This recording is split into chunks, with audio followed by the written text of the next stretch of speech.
So here it is done. So as you can see, it is all welded out. It's a bit hot right now, so I'm not going to grab it, but I just wanted to quickly point out that, okay, so all the welds on here are slightly raised, okay? Now, I did add wire.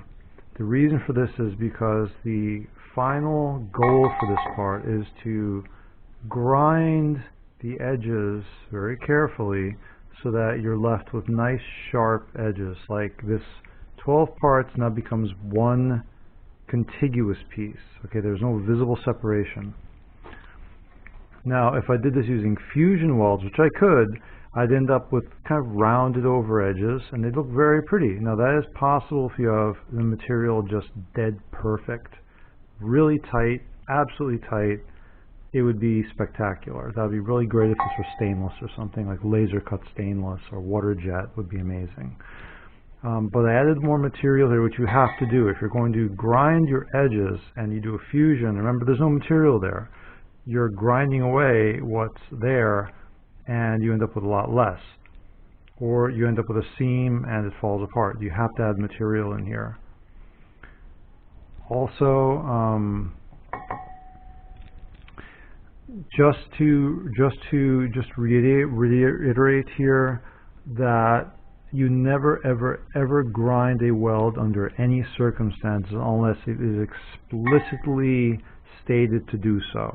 Now in this case, you'll do the whole thing first, and then we will inspect all the welds first before you do anything else. That's step one, okay? The welds get inspected. Step two is that you're going to flap wheel and very carefully grind your edges flush, flush, flush, so you have a nice crisp edge on this whole thing, and it'll look spectacular. Okay, so 2 stages in this dodecahedron. Do your beautiful welds here. They should look good. There should be no holes, no pinholes whatsoever, no burn throughs.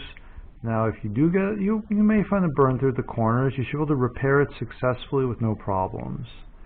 Okay, so welds should be nice. They should be of even width all the way.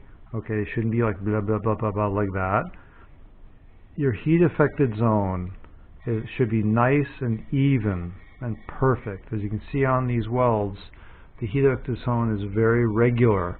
That shows us that your heat control is extremely constant and you're depositing the same amount of metal into the weld at every stage. More metal, more heat, it's going to be wider.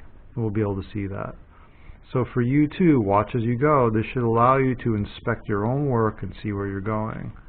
Okay, so this is the dodecahedron build, and I hope you enjoyed it. This will be in the TIG course. Have fun.